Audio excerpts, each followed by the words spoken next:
Hello, my name is Steve Kirby. I'm the author of 6 books, over 70 published articles, and numerous brochures about Islam. This is the first in a series of short videos looking at the conflict between Islam and the United States Constitution. I want to begin by talking with you about the Muslim Oath Project.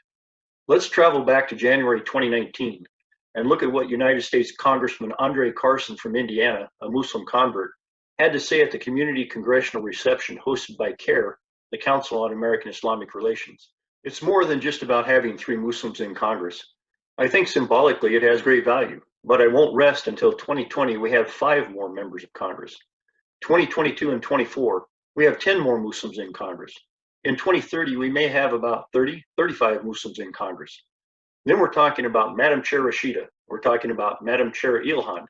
Hell, we could be saying Speaker of the House Ilhan, Speaker of the House Rashida, Senator Rashida, Governor Ilhan, President Fatima, Vice President Aziza, inshallah, if Allah will.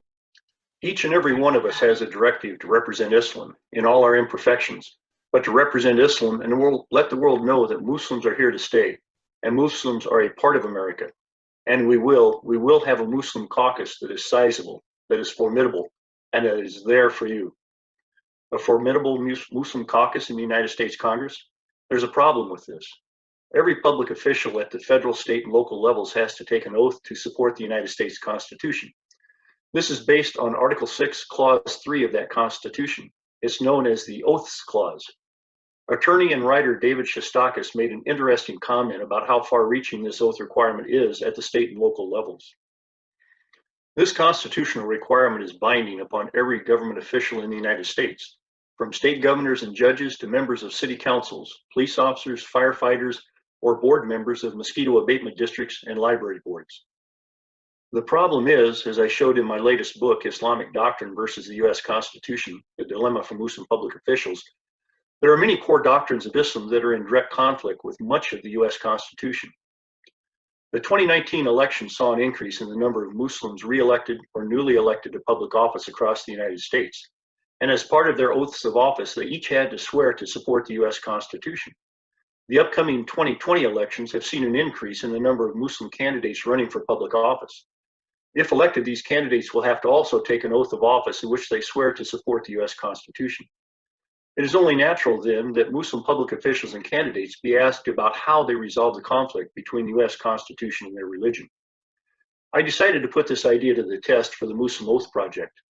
Over the last few months, I sent emails, Facebook messages, and/or Twitter messages to 226 current Muslim public officials and Muslim candidates running for public office at local, state, and federal levels across the United States. I presented each with the same 4 questions that required a choice to be made between the U.S. Constitution or Islamic doctrine. Here is one of those 4 questions. Will you go on record now and state that our First Amendment right to freedom of speech gives the right to anyone in the United States to criticize or disagree with your prophet Mohammad? And will you also go on record now and state that you support and defend anyone's right to criticize or disagree with your prophet Mohammad? And that you condemn anyone who threatens death or physical harm to another person who is exercising that right?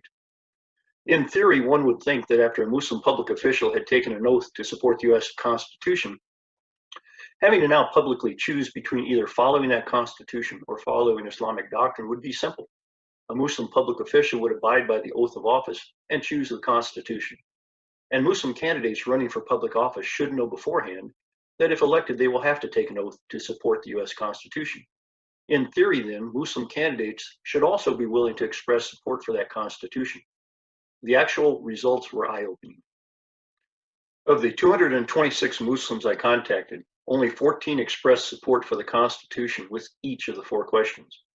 For some reason, 5 of those 14 would not give me permission to use their names.